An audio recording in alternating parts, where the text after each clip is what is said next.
So here I am on top of the Baiterek LG, life's good. The Korean technology company are here. There have been Koreans here for decades because Stalin decided they shouldn't live too close to the frontier with Korea. I moved them here. Alexander Pak, one of the trainers at my gym, he's one of them. Yeah, so these are the Golden Horde towers. There you can see the presidential palace, and behind it, almost obscured by the blue dome, is the Palace of Peace and Reconciliation, Dvorec Mira I Soglasia. I've not actually been in it, you need to enter underneath. I did walk to on my first days, and you can even see maybe those buildings and those buildings right in the background. They are also roughly symmetrical. And I can't remember what this rounded building is here. Then you can just see the top of one of the libraries, that dark blue building. Right, now this incredibly long semicircle with a big gap in the middle, that is Dom Ministerstva. Most of the government ministries in this building. There's one arch here, and there's one arch over there. And it's from over near this one that I get the bus home. That's the bridge I cross over, and my building is here. More precisely, I could almost film my flat, being on the third floor, be about there. That's as far as the zoom goes.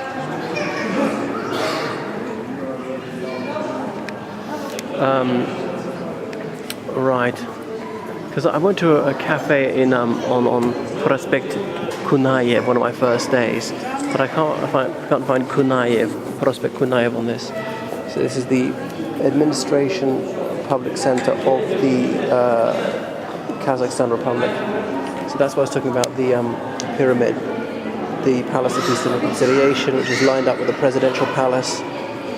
This is the ministry's house, this ellipsis here, the two the Golden Horde towers, Baiterek Square, and that's where we are, in the Baiterek.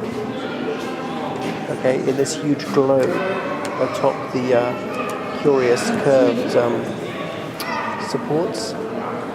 So you'll notice how it's fairly symmetrical here.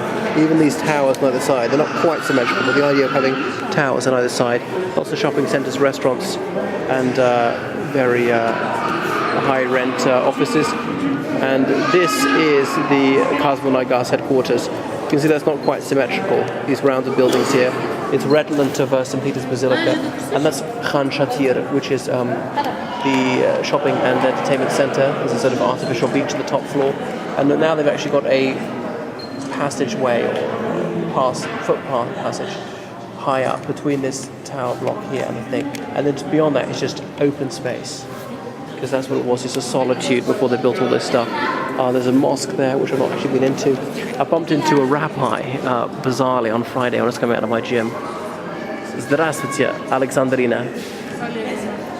Olegivna, okay, have to use her patronymic. And there is that golden domed mosque I was talking about. I'm not sure which one it is. There's another enormous one quite close to me, the American Embassy. And there's Khan Shatir in the background. It's a little bit hazy.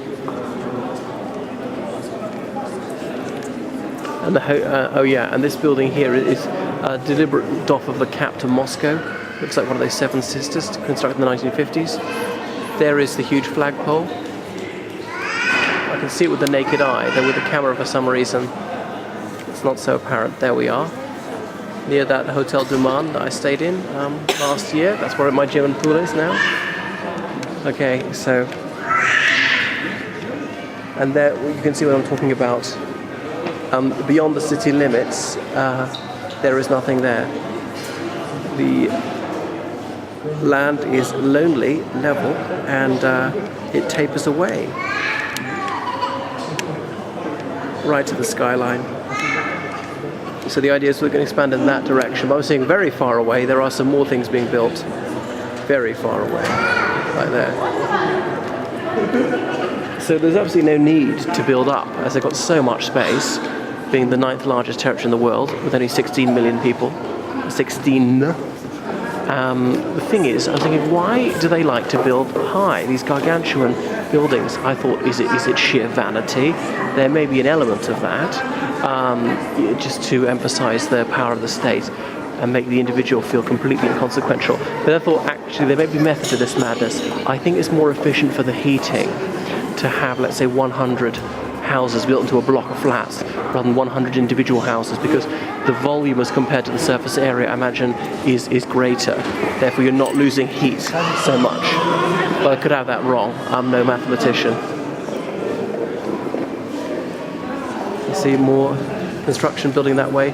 The airport's over that direction. I can't quite see the triumphal arch from here. And various religious organizations, Buddhists, Muslims, Hindus, Jews, have put some sort of blessing here, written in various languages. Hinduism has got Roman Catholic with a small c there, and hyphenated, which it shouldn't be. May Kazakhstan, the land of peace and accord, be blessed.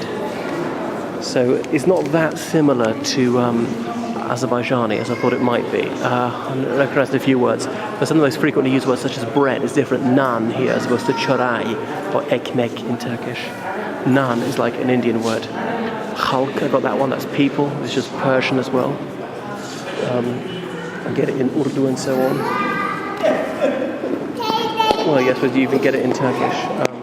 And this is the hand of Nursultan Nazarbayev. People can put their hand there. So there we are.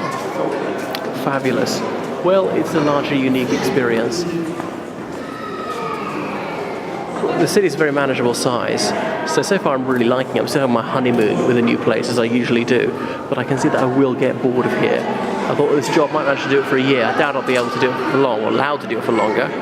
But could I move to Almaty? Because, you know, I was speaking to Greg Harrison, who's also in this business, as a private teacher, said every Russian he's worked for is a miserable bastard. Well, Kazakhs are known for their liberality. So I get on so far. That's the president's handprint. Propriety forfends me placing my own paw there. So mostly looks like people of the Kazakh ethnicity are here today, rather than those of Russian blood. I was going to say the Kazakhs and the ethnic Russians, they seem to get along very well indeed, which is fantastic.